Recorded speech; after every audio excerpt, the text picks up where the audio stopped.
Greetings, good people. It is Charlotte, and yes, I am still in the bed, just finishing some journaling. I'm in the bed, but I'm not in the bed. I got back in the bed to journal. I'm getting up. Um, but I just had a moment where I felt like talking. Um, and I'm going to my favorite corner over here to talk to y'all. Last night I had a particularly long day, unfortunately. And, I did one of those things that we're not supposed to do. I took my phone into the bed because I wasn't quite asleep or sleepy. And basically, I just caught up on some messages that I had missed throughout the day and even realized I had missed some over the course of the last week.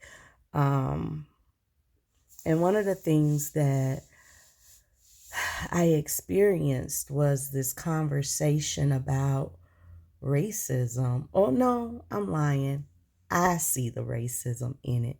The conversation was really someone asking a question about a stereotypical derogatory term that's usually used within the Black community or directed at the Black community. And what I witnessed was another group of people um, joking, joking about the meaning, joking about the fact that the question's been asked, um, just joking around. And it was so disappointing, is the word that I can use. Um, I was disheartened to see that something as um, for me, that is so sensitive because I oftentimes know um, those labels, those stereotypical labels are directed at me and even the people that I love. And so to be in a space where there's people that I love and respect and see them to be joking was hurtful. Um, And so for me, I clearly recognize two things. There was two things, and it's really about how we show up.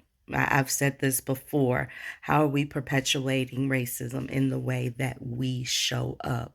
And so a perceived to be white person posed the question, which then for me is this presentation of expectancy, this, right to comfort, right to space, right to question, right to be educated that goes along with whiteness, that is a manifestation of the messaging that white is superior. And just stay with me on this. This might be completely new to you, but the truth is, white people show up in ways that perpetuate racism and definitely perpetuate racism in relationship to people of color. And so, if you have a person who's doing some stuff and acting in in a superior way, then what you will oftentimes see is people of color acting in an inferior way. And for me, the whole idea of tolerating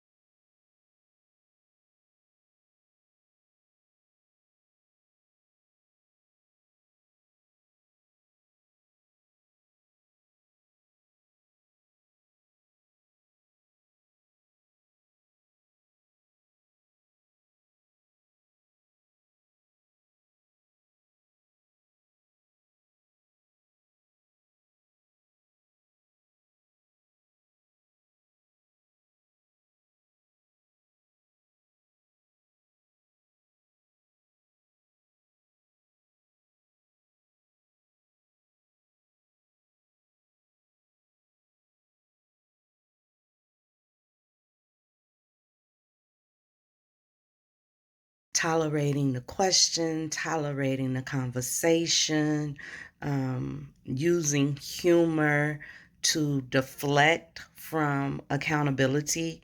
A couple of days ago, I talked to you all about how we show up and how, we need to recognize how we show up from a racialized context and disrupt those behaviors.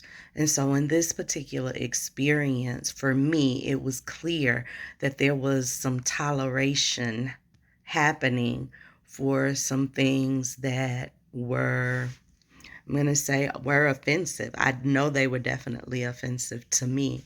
The whole conversation in itself was offensive to me.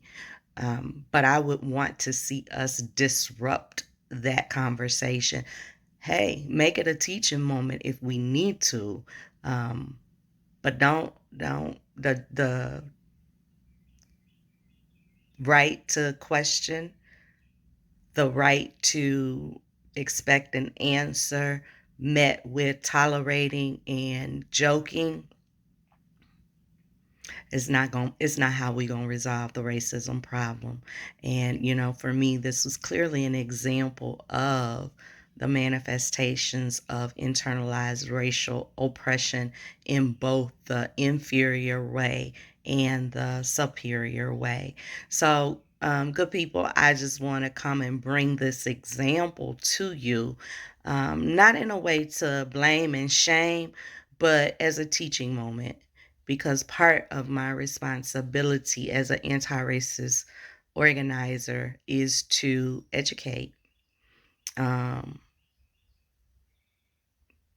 so this is an attempt to educate, um, not just the people who were involved, but even the people, even for you, people who may actually experience something similar in your worlds, to know that it's okay. And I'll tell you how I responded. I literally just said, wow, I wonder how clients would feel if they saw this conversation on the front page of the newspaper.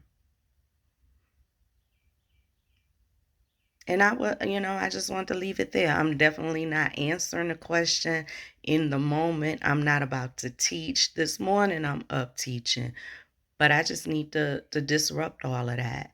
And there's plenty of ways. I could have said that, you know what, I am completely offended by this entire conversation and I expect more.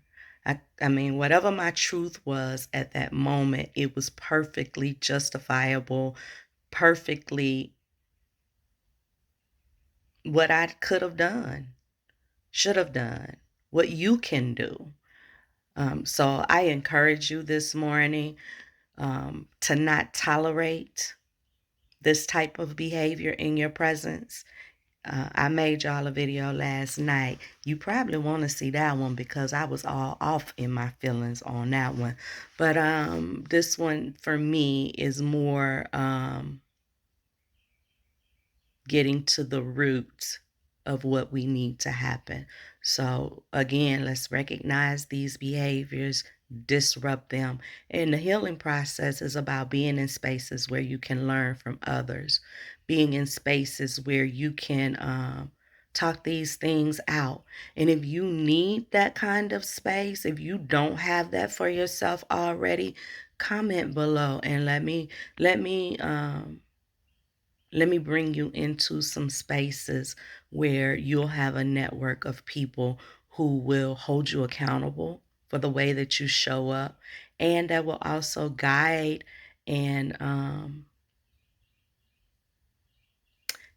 you and inspire you to be so much more than what racism positions us as. All right, good people, it's time for me to get out there for my morning walk and woosah and heal my physical body, my mental body. Today, I have my healing space with my tribe to talk about how even I show up in an internalized racial inferiority way. As always, I wish you peace, power, and prosperity, and welcome you to the anti-racist racial equity journey. Have a great day.